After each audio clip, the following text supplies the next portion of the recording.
Welcome back. My name is Gary Lafty, host of the Growth Focus podcast and founder of Growth Focus Partnerships, where we help MSP owners and B2B tech founders build revenue systems that turn inconsistent pipelines into predictable growth. Today, I'm joined by Travis McGregor, CEO and co-founder of SLC Digital. And this is a guy who has built, exited, and rebuilt multiple times across telecom, mobile analytics, biometrics, and blockchain. He is not short of hard-won perspective. What we get in today is something I think a lot of tech founders are quietly wrestling with right now. AI is everywhere. Everyone's using it. And somehow everyone is starting to sound exactly the same. Travis has a sharp take on why that's happening, why it's a problem, and what the founders who actually stand out are doing differently. As per usual, no fluff. Let's get into it. Travis, it's great to have you on the show today. Why don't we just kick off straight away? Why don't you introduce yourself? Why don't you tell us who you are and what is it that you actually do? I'm Travis McGregor. I'm the CEO of SLC Digital, SLC, Sovereign Line Communication. And our company uses mobile SIMs, the chips in these phones, for security and the future access to everything. Well, so we're going to dive a little bit deeper into that a little bit later on in the actual episode. But Travis, you already built and exited a business before this one. So this is, second time around, third time. This is what it's like when we come to building a business. What do you see is different in building a company today, in today's environment, rather than 5, 6, 10 years ago? I must say AI. Right? It's on everyone's minds. 15, 20 years ago, AI wasn't the subject, all this machine learning and so on. So we hired people. So one of the biggest things everyone asks me is, in the modern company, how does AI affect who I hire and the outcome of my business? It's a big topic these days. Do you know, that's a really interesting, you and I haven't discussed before, that AI has been almost pushed out there as the replacer of people. But you've immediately come in and said, do you know what? This isn't the replacer of people. AI is there to help us choose the right people. Could you go a little bit more about that? From my perspective is that, when someone decides that, hey, I want to go start something, I want to start a business, that inception, that geniusness is human inception, right? AI can never do that. And I would say to anyone starting something is use that as a methodology and as a plan all the way through, and use AI as almost like a clerk, an assistant. So everything unique comes on the human side of things, and you push and you focus on that material contribution. And AI is more of, like I said, an assistant or a clerk, because only and that's where I when I talk to a lot of people who start things, it's, and they say, well, AI can never give you inception and never give you good ideas. Use it for what it's worth. Yeah. Yeah, well, and before we go any further, that's a good time to talk about, what you put in is what you're going to put out. You're putting, it's never going to be never going to be a thing that is actually thinking by itself to a degree, because it's only taking a combination of everything that's been told, a combination of everything that's been put in there. So Good data in, good data out, bad data in, then bad data out. So not with people looking to start a business, because there's plenty of people who are very successful businesses who are watching this and listening to this. But, when it comes down to the usage of AI in a business today, in an established business, not in a startup, what are the key insights that you would be sharing with people that you could share today for what they need to be looking out for? Well, I think there's some universal truths out there. I mean, I focused on technology businesses, but really at the end of the day is any business that someone wants to go after, and again, is really having that organic and that inception of thought and continuing to do that. Only then that unique attributes will grow a business and continue to pivot that business in whatever decision you make. I have found a lot recently that people will look to AI for that type of work. It'll never happen. It's like going to a restaurant and saying, okay, to the chef, today no, you don't ask AI what, flavor of, how much basil to put in the sauce and everything else. And that's really what this comes down to is, even the small, hey, I want to start my own restaurant. the unique ingredients and the recipes come from that chef. And maybe some of the, the other attributes AI can do, like maybe print the menu once I figure out what is going to be on it. Things of that nature. Yeah, yeah, yeah. And that is such a good point, Travis, because there's founders who are listening out there today. They've been in business now, some 5 years, some 10, some 20 years. And AI now is this big noise. There's a massive noise out there for them today. When you look at tech founders, you've been in tech for many, many years now. When you look at tech founders today, where do you think most are wasting their money and time when it comes to trying to grow their business? Oof, oof. In technology, you say, in software technology mainly. In any type of technology companies? So in any type of company, this developing technology for a price and so on for value, at the end of the day, it's literally creating an inventory. What inventory goes directly to the product or the technology that I make money from? Everything else you need to separate. I find too much in companies, leaders out there forget what they do. Being very, no, no, no, no, no, no, no, no. I'm serious. Like they'll listen to AI. Maybe you should do this and do this. And all of a sudden, one day you wake up and you're like, what? Why am I in business? What am I doing? And it really comes back to that spot of focusing. Why did I get in business? What's our product? What's our unique attributes that makes us competitive in the rest of it. AI can never do that. I keep going back to it. And also is that human expression is much faster and much more comprehensive than any of these machines could ever be. You just got me thinking on this, because one thing I hear and we hear here at Growth Partnerships is Growth Focus is very much the case of I'm finding it really hard to get heard out there. My message just seems to be diluted. Right. We're in tech, whether they're VARs, whether they're MSPs, whether they're SaaS founders, everyone's saying they're an expert. Everyone's being noisy out there. But ultimately, it's almost that they seem to forget that if they're using AI, like you said, they're depending too much on AI. AI is a combination of what gets put in there. So if everyone's putting the same stuff in, no wonder everyone is sounding exactly the same. Yes. Because they're reliant upon AI. They're forgetting, as you say, who they actually are, what they bring to the table, and the solutions and outcomes that they can provide, all go back to the reasons of why they actually started their business in the first place. What kind of insights would you give people that says, hey, we whether we like it or not, AI is here, but getting back to who you are, what kind of things should they be thinking about, and then really focusing on when it comes to trying to stand out in such a noisy marketplace? You're absolutely right. I'll glean from my experiences over the last couple of months, a lot of the, events that I've been asked to go to, and in the sea of audience of all these new companies, like literally I was in San Francisco, there was 40 new companies, all AI, and they were all saying the same thing. To your point. So to break out is this, once again, is to start to manually define your product and service. Don't let AI do that. So what I found in a lot of these events, and here's some insights that I'm telling our marketing people and operations at the company, is if you look like everybody else, no one's going to pay attention. You're not going to be that breakout. So one insight is everyone is writing all their marketing proof, their product specs using AI. Take a moment and separate, because if you manually take the time to write some of the finishing polish on either a product spec or a press announcement or something that trust me, you will be separated from the herd. Oh, I like that, because it's different. It's not just a norm. I would say that. So insights, spend the time to do the critique, to do the final. You put it in AI, do the final critique it to make it yours. Yeah, this is such a key element, isn't it? It's like, because AI can do so much of the heavy lifting, there's this big trend, this big movement to, it's been so good, let's AI handle it all.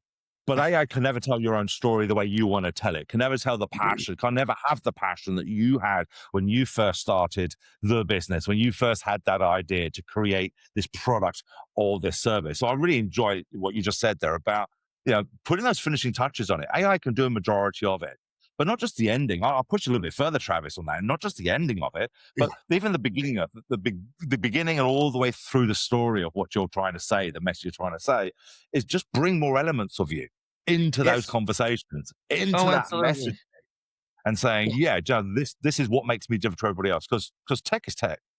Expertise is expertise. Everyone's seeing exactly the same thing, but we might think we're the best. We might know we're the best, but the market doesn't. The market just hears the same conversation 20 No, times a day.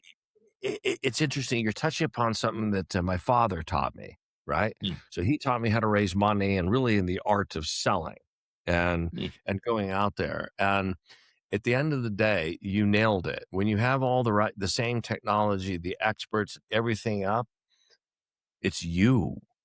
It's the mm. personal attributes of you that will win the sell, right? So, when I think of, write stories about, I always talk to founders and, do have those inception stories, do have those fireside chats to let people know what got in your mind to start the company. What is your, here it is, purpose?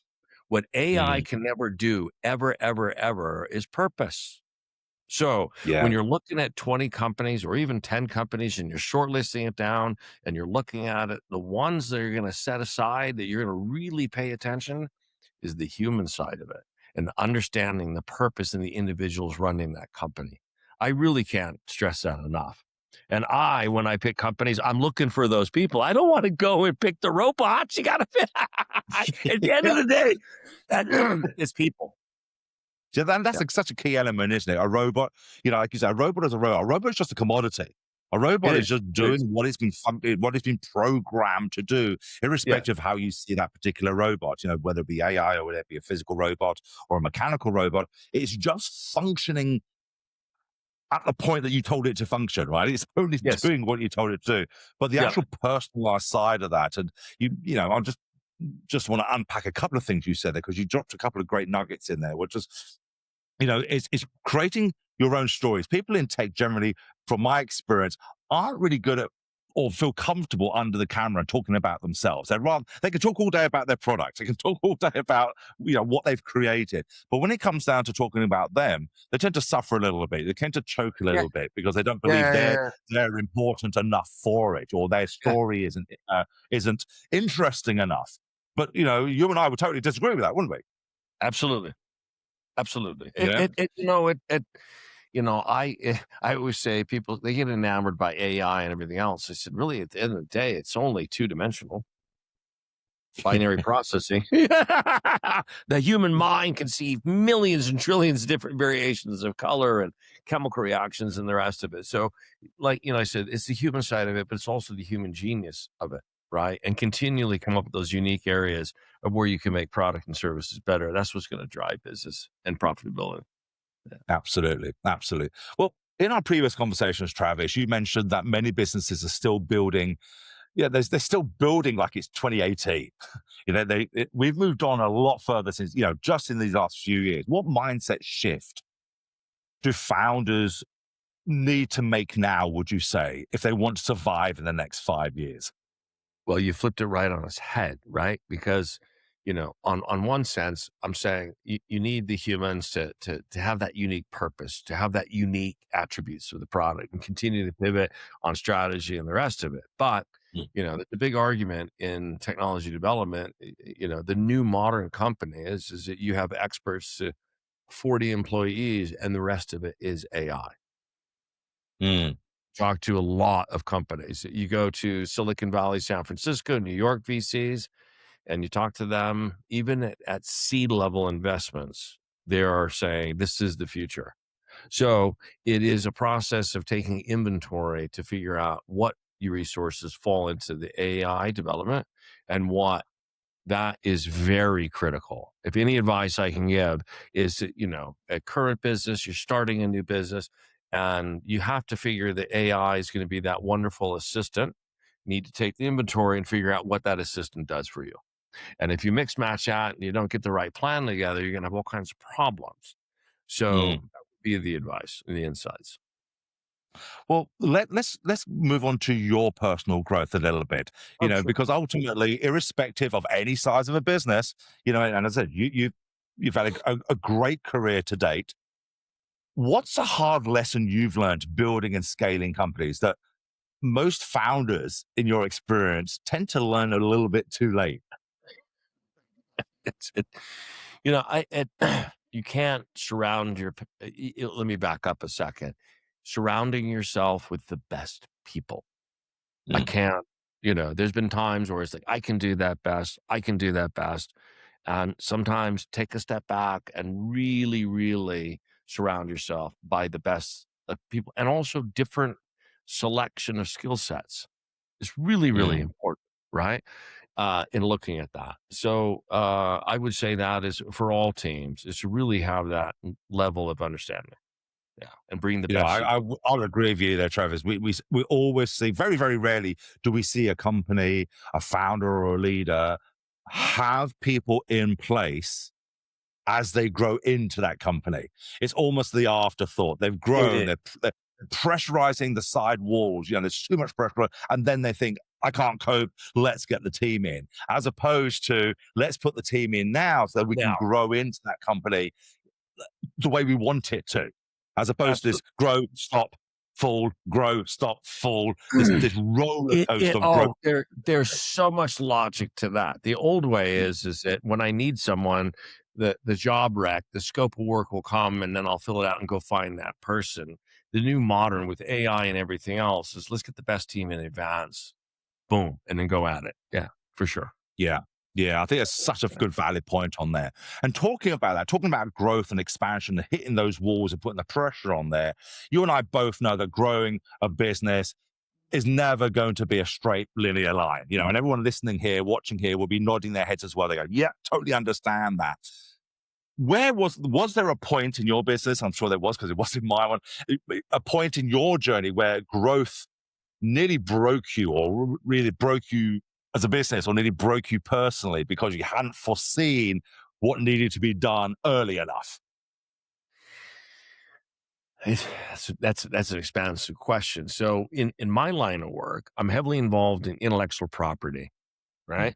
And what I didn't anticipate in the beginning that the intellectual property, it's a very rare company, would actually be in three different areas, which is unlike pretty much any other company prior to mine. And so I didn't plan out all of the intellectual property resources I needed. So our company's different that we have for profit intellectual property. We have intellectual property that goes into the standards to better the industry and all companies within that. Mm. And then Mm. we're a self-sovereign ID company. And so we have patents that actually are for everyone to protect the sovereignty, if you will, of the human race. So when I Mm. started, I didn't think that we'd have these three very interesting and different categories. So the expertise that I need to hire, I'm running from behind basically now. I'm trying to find all the experts like we talked about. Well, So I again, love your smart candor on protection. that, Travis, because it never changes, does it? Even though we learn from it and we look at hindsight, second time round, third time round, fourth time round, and I've got some really good friends and people I've interviewed here who are fifth time founders. I've exited 4 or 5 times, and we're still learning on the stuff Oh, that oh, we oh, should have oh, learned oh, oh, oh, all oh, the that time.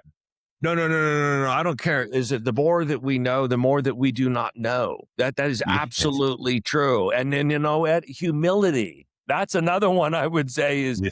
as soon as you know something, you're going to turn the corner and you're, oh my God, I don't know anything, right? You Yeah, really, you just really need to realize be you don't humble. know enough.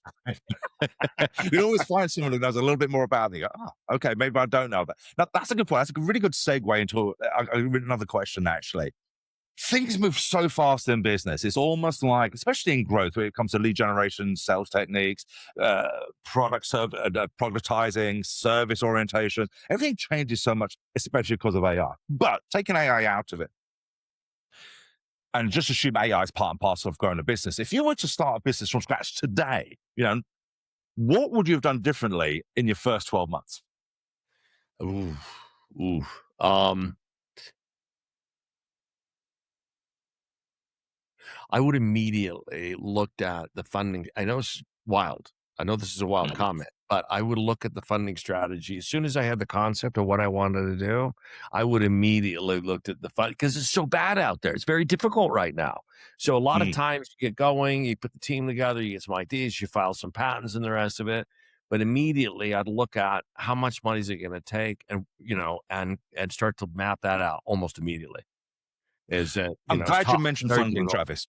I'm glad you mentioned it because I have plenty of conversations, as you can imagine, with PE-backed, VC-backed tech companies. We hear it every single day. And one of the kind of softly spoken, it's not unspoken, but it's kind of softly spoken in the right Right. circles, is that they've kind of sold their soul to a degree, because they needed the funding. And now it's kind of run fast, run faster. Yeah, they're going to their tune, which understandably to a degree, that's why you get them in because they understand probably business better than most of the other people. But it's almost like your passion or their passion slowly gets eroded away because it's been taken over by the whims and the demands of the VCs and the PEs and things like that. What advice would you give to people who are doing some more founding, some raising more money, going through different rounds, etc., when it comes to maintaining their passion in lieu of what the VCs and PEs want? It's a very, very important question. So, private equity, even though private equity, their PE guys are coming in more early with their models than traditional late stage and venture capital and so on. So they're somewhat on par right now. Is that, when you bring their money in, except for like very, very early stage, you better be ready with a product to sell because that's what they care about. It's all about that now. So there's two types of investors.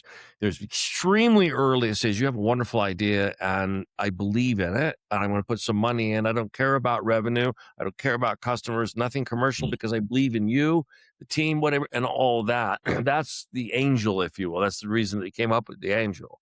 So angels are many forms. You can get VCs that are early stage, angel type. They're really investing into the vision, if you will.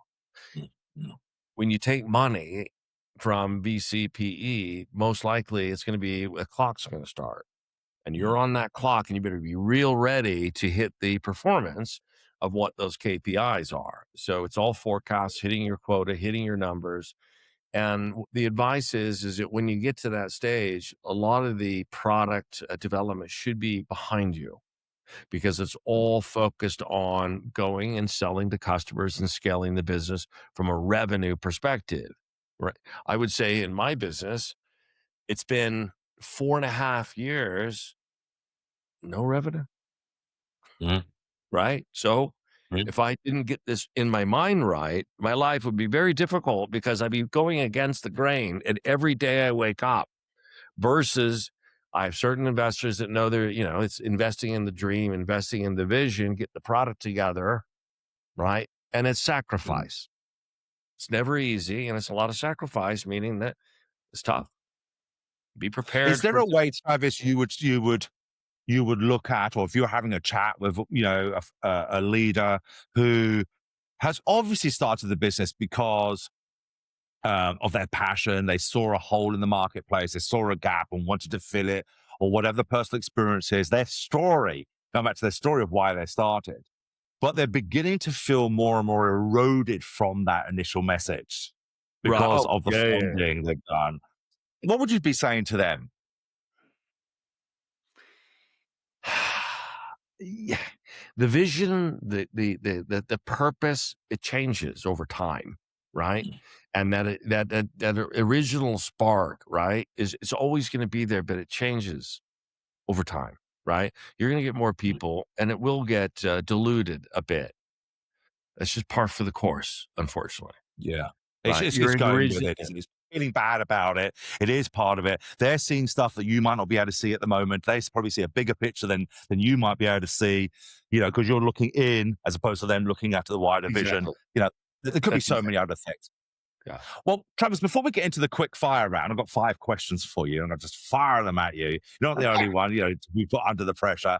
I've got one last question before we actually go into that. For any founder or leader listening today, if you wanted them to take one action after this particular episode, when it comes to growing their business, what would that piece of advice be, and why? Growing their business. Growing the business is always walking in the shoes of your customers.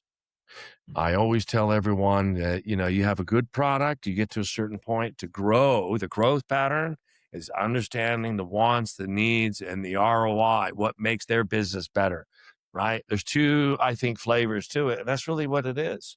Growth is about really getting in there and articulating the ROI, listening to what features they might not have conveyed before that you didn't think about and everything. It's all customer driven. Listen to your customers more. Growth is understanding your customers. And from that, you grow into other customer verticals, maybe as incremental areas of business. But growth is all about, if you don't understand your customers, you're not going to be able to grow. And I think that's such that's bigger than most people think, because it's one of those throwaway comments, unfortunately. It is. that everyone knows it. Everybody really knows it. No one's sitting there listening to this going, "Oh, I never knew that before." Everyone knows that's what they should be doing. But they're probably, if you're struggling to grow or you're finding difficulty in getting your message out, the chances are you don't know your customer enough That's to exactly find a what message. it is. So the message is not being received. They want something different. Yeah, always. Yeah. And you're just not on pulse with them. So that's a huge message. So I love these messages, because when we have people like you, leaders come on like you, Travis, and you say the most obvious things sometimes, and people go, "Yeah, I know that," but they should be doing it, and they're not doing it. For example, is it okay? So if you're growing, when's the last time you had like a hackathon for a whole day talking about your product? Spending the times, reinventing yourself, things of that nature. Yeah. Yeah, or being brave enough to reinvent yourself, because that's the key thing. You've got so invested into it. You think, "Oh, I can't change now," and now you're on a track. Put the blinders on, Yeah, absolutely. You're just refusing to hear it, aren't you? That's what it is. Great point. For guys, that's a great one action take. Start thinking about knowing your customer more, touching base with your customer more, and that's when you start seeing your message land more. So let's go into for the quick fire round. 5 questions. First thing that comes to your head, Travis, because it can't be a right or wrong. It's just the way you see things in life. All right, just the way you see things in business. What is the one thing founders should stop doing immediately? Doubting themselves. Brilliant. Yeah, stop doubting yourself and just go. Okay, next one. One thing they should double down on today in growing their business. Double down. I can't say enough of interviewing the customers more and more. Double down, right? We're talking about growth here, how to get out, how to break out. Absolutely. Interview. Find more ways to get in ahead of your customer. Love that. Find more ways. Don't just do it. Find more extra ways. Find more ways. Yeah. Because if it didn't work before, or it did to a degree, now find better ways, more ways of doing it, doubling out. Love that. Absolutely. We've talked about this before, but the biggest myth about AI and business growth. The biggest myth of AI is it's the information that it uses, about 4% of what's on public websites, which are valuable, reputable companies. And it doesn't have any intelligence in it at all. It is parallel processing with nesting and producing a high probability of a result. Human can determine everything. Well, again, AI can only give you a general probabilistic information output. A human can give you the granular deterministic view of everything. So what we're talking about through all that's very, very important to know the difference. Brilliant. The most dangerous habit you've seen people scaling their companies? Ooh. Throwing bodies at it. No, I mean, I'm serious. One of the biggest problems, I talk to the VCs and everything, is you got a great company, you got a great team and the rest of it, and then they slap a lot of money on it, and it's a bunch of confusion and the rest of it. Get the plan together, be very laser focused at your plan. More people, or in this regard, more robots are not going to solve your problem. So true. So true. Okay, the final one. What is the one growth lever you still believe works no matter what market is out there? It's wild. The art of sales and the magic of the immediate rapport people get at conferences, even in, the first interaction when you get someone's attention. AI, none of this can do it. That is, the marketing, that commercial aspect of it, that is so unique. Absolutely. That would be it. Brilliant. Brilliant. Love it. So, Travis, thank you very much for joining us today. I can't believe where the time has gone already. If people want to get hold of you, get in touch with you, what is the best way they can do that? Yeah, my email address is travis at slc.digital. Please send me any questions, inquiry, and so on. Happy to help and add any information I can have, or just life lessons about entrepreneurs that are getting out there and doing things. Fantastic. Well, I'll make sure the team put that into the show notes so they can click straight into it and get hold of you. And all that leads me to say is, Travis, thank you again. Thank you very much for your time, for your expertise and your insights today in sharing it and giving us your time today. Thank you. Thank you, Gary. Take care, everyone. Thank you. And thank you, ladies and gentlemen, for joining us for yet another episode of the Growth Focus podcast. And as per usual, if you have found something that Travis said that's useful, that you enjoy doing, and you thought that's really good, make sure you share it, make sure you like it, and make sure that you subscribe so you can listen to all the other episodes. So until the next time, my thoughts are coming up later. Until the next time, we'll see you on the next episode. Bye-bye. There was a line in that conversation I keep coming back to. Travis said, AI can never give you purpose. And I think that's the thing most founders in tech are missing right now. They're outsourcing the one thing that actually differentiates themselves, their story, their reason for starting, the specific insight that made them build what they build. And when that gets handed to a machine, you end up sounding like everyone else in the room. And there are a lot of people in that room. So if your message isn't landing the way it should, if you're finding it hard to get heard, if your pipeline feels inconsistent, even though you know your product is good, that's worth looking at properly. Not in a general sense. Specifically, where's the gap between what you offer and what the market is actually hearing from you? That's exactly what the revenue leak audit is for. 30 minutes, no fluff, just a clear-eyed look at where revenue is quietly slipping away and what to do about it. The link is in the show notes as usual. So until next time, work hard, be profitable, and we'll see you soon.